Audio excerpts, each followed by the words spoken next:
ഇനി ഒന്നെടുത്ത് ഞാൻ ഓർത്തില്ല പറഞ്ഞു.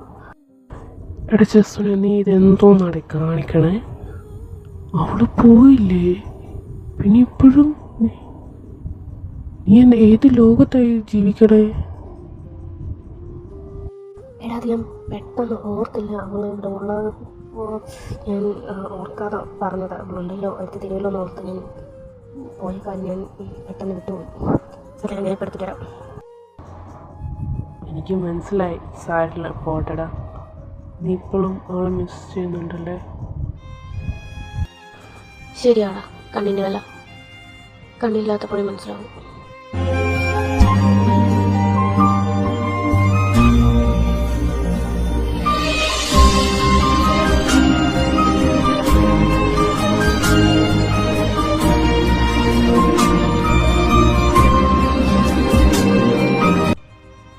കണ്ണുള്ളപ്പോൾ മനസ്സിലാവില്ല. ഞാൻ വില ഒത്തിരി ഒത്തിരി മിസ് ചെയ്യുന്നുണ്ട്. ആർക്കും മനസ്സിലാവില്ല അത്. അതുകൊണ്ട് പറയാം, എൻ്റെ അവസ്ഥ നിനക്ക് വേറെ ഉണ്ട്.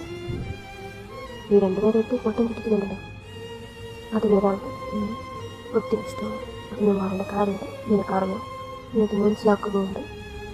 പക്ഷേ ഒരു ദിവസം അവിടെ പോയി കഴിഞ്ഞാൽ നീ മനസ്സിലാക്കും അവൾ എന്തായിരുന്നു, നിനക്ക് ആരായിരുന്നു. പക്ഷെ മറ്റവളുണ്ടല്ലോ, എൻ്റെ കാശിന് വേണ്ടി മാത്രം വിളിക്കുന്നവളാണ്. തരം പോലും നിന്നെ ചതിക്കും. ഞാനത് പെണ്ണിനോട് പറയുന്നത്, പക്ഷെ നിനക്ക് മനസ്സിലാവുന്നില്ല. എൻ്റെ ഈ അവസ്ഥ വരെ തിരിക്കാനായിട്ടാണ് ഞാനീ പറയുന്നത്. അതുകൊണ്ട് നിനക്ക് കേൾക്കാൻ സാധിക്കുമെങ്കിൽ നീ ചെയ്യുക. അതെനിക്ക് പറഞ്ഞുണ്ട്. ഓക്കെ, ഞാൻ ട്രൈ ചെയ്യാടാ. അതൊക്കെ പോട്ടെ, ശരിക്കും നിങ്ങളുടെ ഇടയിൽ എന്താ സംഭവിച്ചത്? അവൾ പെട്ടെന്ന് പോവാൻ കാരണം എന്താ? എനിക്കറിയായിരുന്നു നമുക്ക് നിന്നെ ഒരുപാട് ഇഷ്ടമാണ്. പക്ഷെ അവളങ്ങനൊന്നും പോകത്തുമില്ല ഞാൻ വിചാരിച്ചു. പക്ഷെ പെട്ടെന്ന് അവളുടെ സ്പൈ, പിന്നെ അവളെ കോളേജിൽ വരാതായി, പിന്നെ ഫീസ് മേടിച്ച് പോയെന്നാണ് കേൾക്കുന്നത്. സത്യത്തിൽ എന്താണ് സംഭവിച്ചത്? ഞങ്ങൾ ശരിക്കും ഒരു സോൾമേറ്റ്സ് ആയിരുന്നു.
എല്ലാം ഷെയർ ചെയ്യണം. എനിക്ക് കിട്ടുന്ന നോക്കും, അവൾക്ക് കിട്ടുന്ന എനിക്കും. എല്ലാം എൻ്റെ ഉയർച്ചയിലും താഴ്ചയിലും എല്ലാം അവളെൻ്റെ കൂടെ ഉണ്ടായിരുന്നു.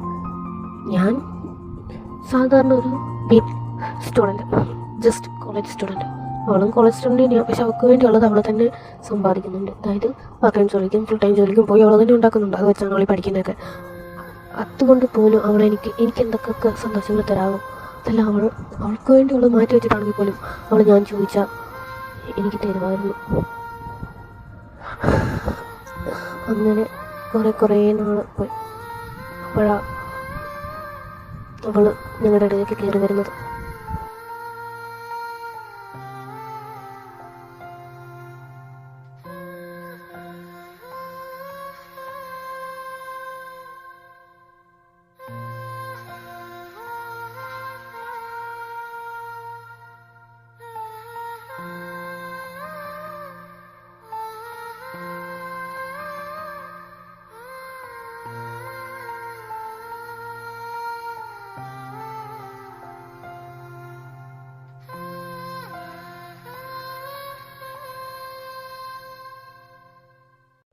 ആര് വന്നു?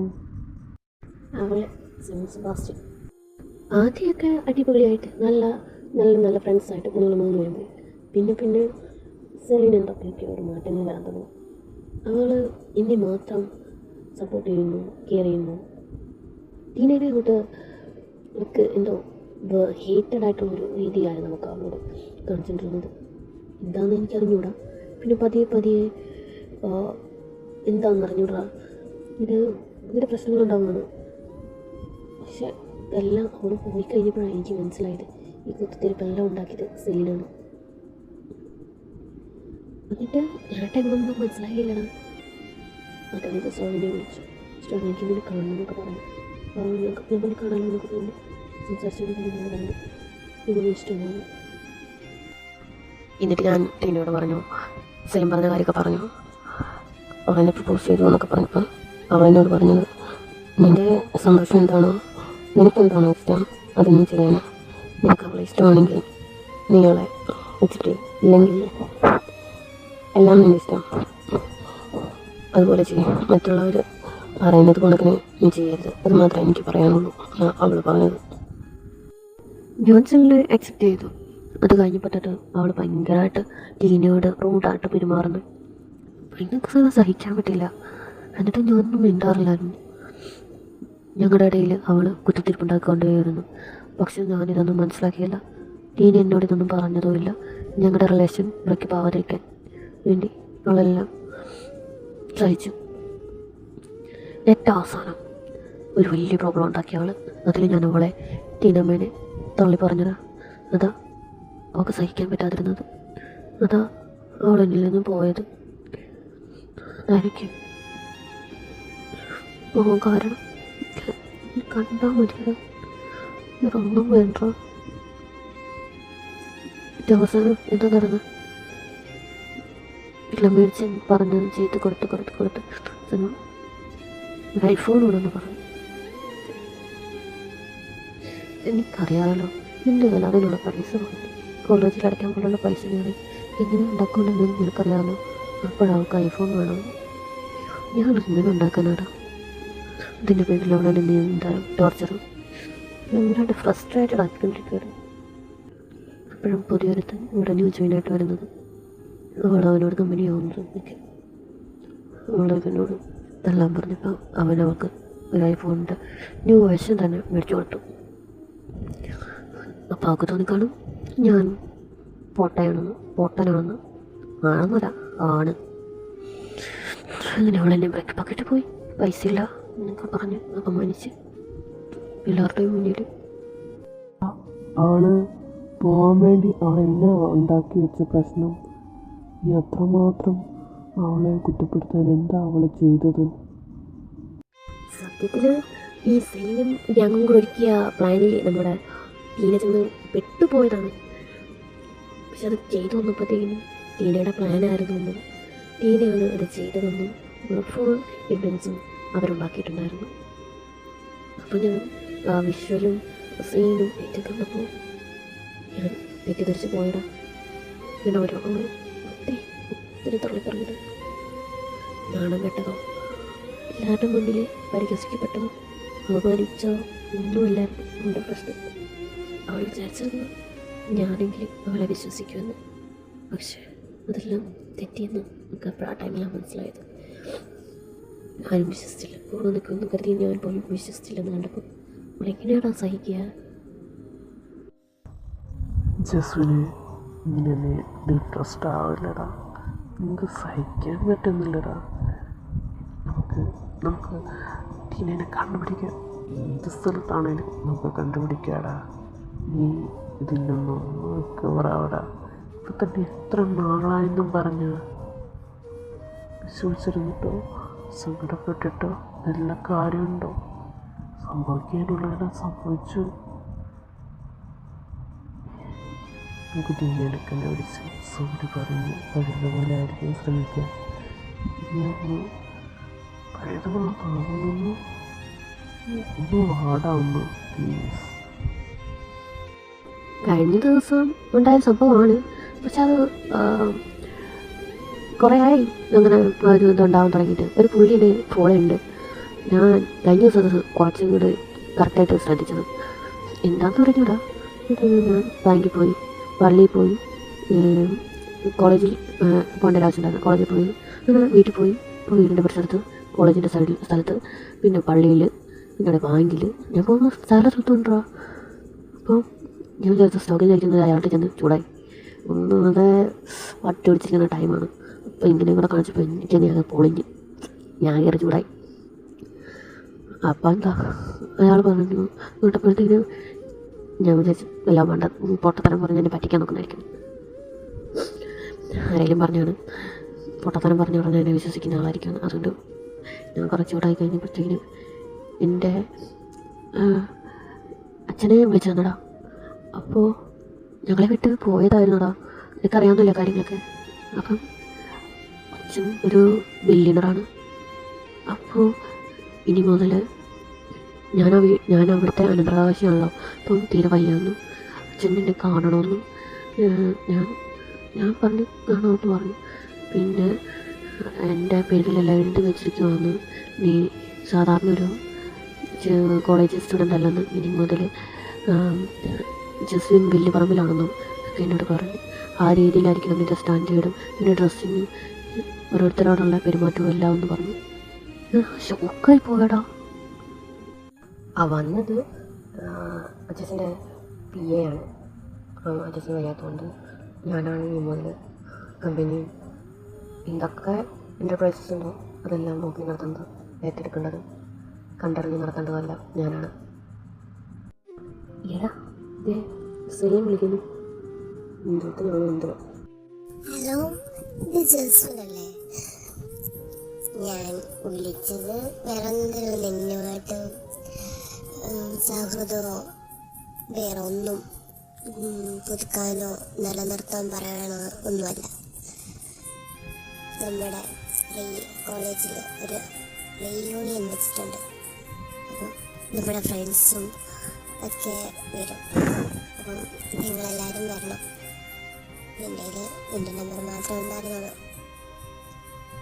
നിങ്ങളുടെ കൂട്ടത്തിൽ, ബാക്കി ആരുടെ നമ്പർ എൻ്റെ ഇല്ല. അപ്പം നിനക്ക് അറിയാവുന്നവരൊക്കെ നീ എന്നെ വിളിച്ച് അവരെ കൊണ്ട് വരണം. ഇത് പറയാൻ മാത്രമാണ് ഞാൻ വിളിച്ചത്. ഇതിനാണ് വിളിച്ചത്? മഴയതൊക്കെ ദുരിതത്തിനും വേണ്ടി ആണോ? അതിനൊന്നും അല്ലടാ സ്റ്റെവിനെ, നമ്മുടെ കോളേജിലെ യൂണിയൻ വരുന്നു, അവരൊക്കെയാണെന്നു കുറഞ്ഞിട്ടാണ്. അപ്പോൾ അവൾ ഡെയിലി ഇപ്പം ഉണ്ടായിരുന്നത് എൻ്റെ നമ്പർ മാത്രമാണ്, അതായത് നമ്മുടെ കൂട്ടത്തിൽ നിങ്ങളുടെ നമ്പറൊന്നും ഇല്ലയെന്ന്. അപ്പോൾ ഞാൻ നിങ്ങളെയൊക്കെ വിളിച്ച് ഒന്ന് അറിയിക്കണമെന്ന് അതിനുവേണ്ടി വിളിച്ചാൽ. ഓ അജിനായിരുന്നോ പോണതിന്? എനിക്ക് അന്നേ ആ സാമാനത്തിനെ കാണരുത്. അന്നേ നിന്നോടൊക്കെ ഞാൻ പറഞ്ഞാ എന്നോട് വലിയ കൂട്ടൊന്നും വേണ്ടെന്ന്. അപ്പോഴാ നീയും പിന്നെ ഇവിടെ ആരെങ്കിലും തലയിൽ കണ്ട് വെച്ചുകൊണ്ട് നടന്നു. നിങ്ങളുടെ കുഴപ്പം തന്നെയാണ്, പറഞ്ഞിട്ട് കാര്യമൊന്നുമില്ല. എന്നാലും നിങ്ങൾ കാണിച്ചതും തണ്ടിത്തരം തന്നെയാണ്. പോണോടാ? എടാ ഞാൻ അതൊന്നുമില്ല ആലോചിക്കുന്നത്. അവൾ എന്തോ പ്ലാൻ ചെയ്യുന്നത് അവളുടെ സ്വഭാവം അനുസരിച്ച് എന്നെ എത്ര രീതിയിൽ അപമാനിക്കാമോ അങ്ങനെ എല്ലാവരും അവൾ അപമാനിക്കും. അതുകൊണ്ട് എനിക്കിട്ടുള്ളൊരു പണിയാണ് ഈ വരുന്നത്. അപ്പോൾ ഞാനൊരു പിന്നീടറാനുള്ള കാര്യം നിങ്ങളെ വരുന്ന പോയെന്ന് തോന്നുന്നു. അപ്പം ചെറിയ രീതിയിൽ നമുക്ക് നമ്മളൊന്ന് സെലിബ്രേറ്റ് ചെയ്യണ്ടേ? നമുക്ക് അവിടെ തന്നെ ആദ്യത്തെ ടെസ്റ്റ് ഡോസ് കൊടുത്തിട്ട് വരാം. ഹലോ സാറേ, എന്താണ്? ഞാൻ വിളിച്ചത് വേറെ ഒന്നുമില്ല. നീ പണ്ട് വന്നോണ്ടിരുന്നൊരു സ്റ്റൈലുണ്ടല്ലോ, ആ കാലത്തിലും ഞാൻ അങ്ങോട്ടൊക്കെ കയറി വന്നിട്ടുണ്ട്. നിന്റെ ഒരു കാറ്റ്, ഒരു ചക്കര, ഒരു തുക്കട സൈക്കിളും, പറഞ്ഞ ഷർട്ടും, നിറച്ചൊരു പാൻറ് ഇട്ടുണ്ട്. അങ്ങോട്ടൊന്നും കയറുന്നില്ല. ഹൈ ക്ലാസ് സ്റ്റാൻഡേർഡ് വേണം വരാൻ. എനിക്ക് മനസ്സിലാവുന്നുണ്ടെന്ന് വിചാരിക്കുന്നു. പിന്നാലെ ഒരു അടിപൊളി കാരണം ഞാൻ ലോക്കൽ ഈ തുക്കട സൈക്കിളിലൊന്നും വന്നേക്കരുത്. ദൈവത്തെ ഓർത്ത് ഞാനാ നീ ഇവരെല്ലാം കോർഡിനേറ്റ് ചെയ്ത് എല്ലാവരും വിളിക്കുന്നത്. എല്ലാവർക്കും അറിയാം ഇനിയും വിളിച്ചിട്ടുള്ളത് ഞാൻ തന്നെയാണെന്നറിയാം. എൻ്റെ വരെയാണ് പോകുന്നത്. അതുകൊണ്ട് ദൈവത്തെ ഓർത്ത് നീ എൻ്റെ ഒരു സ്റ്റാറ്റസ് കളയരുത്. ഹലോ അച്ഛായോ, നിങ്ങൾക്കൊരു ടെസ്ല മോഡൽ എക്സ് കാറ് വേണമായിരുന്നല്ലോ. ഒരു റീയൂണിയൻ വരുന്നു, അതിനു വേണ്ടി. അതിനെന്നാടാ കൊച്ചനെ, നമുക്ക് മേടിക്കാടാ. ഞാനൊരു ഇപ്പം തന്നെ ടോക്കൺ കൊടുക്കുക. മോന് എന്നാണോ അത് ആവശ്യം അന്ന് നമുക്ക് ഉണ്ടാക്കുന്ന പോയി അത് ഹാൻഡ് ഓവർ. ഓക്കെ ഓക്കെ അച്ഛാ, അത് പറഞ്ഞ പോലെ.